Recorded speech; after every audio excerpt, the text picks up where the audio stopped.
হাঙ্গু করল কোরিয়াল ভাষা ঝাড়া ভালো ড্যাশ মেইল প্রতিদিন খং বইয়া হামনিদা অধ্যয়ন করতে হবে। তাহলে আমাদের এখানে বলা হলো কোরিয়ান ভাষা ভালো ড্যাশ প্রতিদিন অধ্যয়ন করতে হবে। দেখেন বাক্যের শেষে হে ইয়া হামনিদা ব্যবহার করা হয়েছে, অর্থাৎ বাধ্যবাধকতা বলা হয়েছে।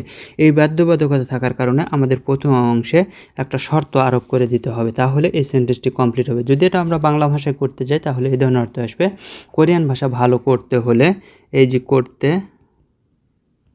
হলে বা বলতে চাইলে এই সব সময় লে আসছে, করতে হলে বা বলতে চাইলে প্রতিদিন পড়াশোনা করতে হবে, তাহলে কিন্তু একটা বাধ্যবাধকতা আসতেছে। তো আমাদের এই সেন্টেন্সটি কমপ্লিট করার জন্য এখান থেকে বাধ্যবাধকতা সম্পর্কিত ওয়ার্ডটি তুলে নিয়ে যেতে হবে। তো আমরা দেখব কোনটা রয়েছে সেটা সমাধান করব, বাকিগুলো কেন ভুল সেটাও জানবো। তার আগে একটা জিনিস আমরা দেখে নিই। দেখেন এখানে ঝাড়া ব্যবহার করতে, এটা মূলত ঝাল হাদা থেকে এসেছে। এটা হচ্ছে শব্দার্থ, যখন ঝাল হাদা এটা হচ্ছে শব্দার্থ ভালো করা। যখন সেন্টেন্সে ব্যবহার করা হয় তখন এই দাটা কেটে দিয়ে শুধু স্টিম রাখা হয়, এর সাথে অন্যান্য শব্দ বা অন্যান্য গ্রামার ব্যবহৃত করা হয়। সেখান থেকে আমাদের এখানে ঝাড়া রয়েছে, এর সাথে যদি আমাদের অন্য কিছু ব্যবহৃত হয়, ভালো করতে হবে, ভালো করতে চাইলে এই ধরনের অর্থ আসবে। তো চলুন আমরা চারটি গ্রামার সম্পর্কে জেনে নিই। প্রথমে আমাদের রয়েছে হাগো। হাগো শব্দের অর্থ হচ্ছে এবং ও সাথে।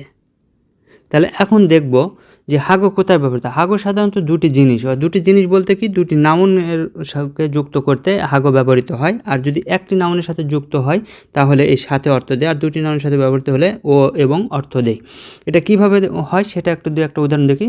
সিঙ্গু হাগু খাচ্ছি খাচ্ছ, অর্থাৎ বন্ধুর সাথে। দেখেন সিঙ্গু কিন্তু একটা বন্ধু, অর্থাৎ নাউন। সিঙ্গু হাগো খাচ্ছি খাচ্ছ, অর্থাৎ বন্ধুর সাথে গিয়েছি, এই সাথে অর্থ দিচ্ছে। 2 নম্বর যদি আমরা আরেকটা উদাহরণ দেখি, ভাব হাগো খিমসিরুল মগয়, অর্থাৎ ভাব ও খিমসি বা ভাব এবং খিমসি খাই, তখন এই ও এবং অর্থ দিচ্ছে। তো এখন আমাদের যদি এই মূল সেন্টেন্সে আমরা নিয়ে আসি, দেখেন এখানে দুইটা নাউনকে অ্যাডজাস্ট করতেছে না, এখানে সরাসরি একটা ভার্ব রয়েছে, তারপরে এপারেও হচ্ছে আমাদের নাউন নেই। যেহেতু নাউন নেই সুতরাং এখানে আমাদের এটা ব্যবহৃত হচ্ছে না। তারপরে আরেকটা বলেছে, এখানে হা রয়েছে, এখানে হা রয়েছে, ডাবল হা কোনো দিনই আসবে না।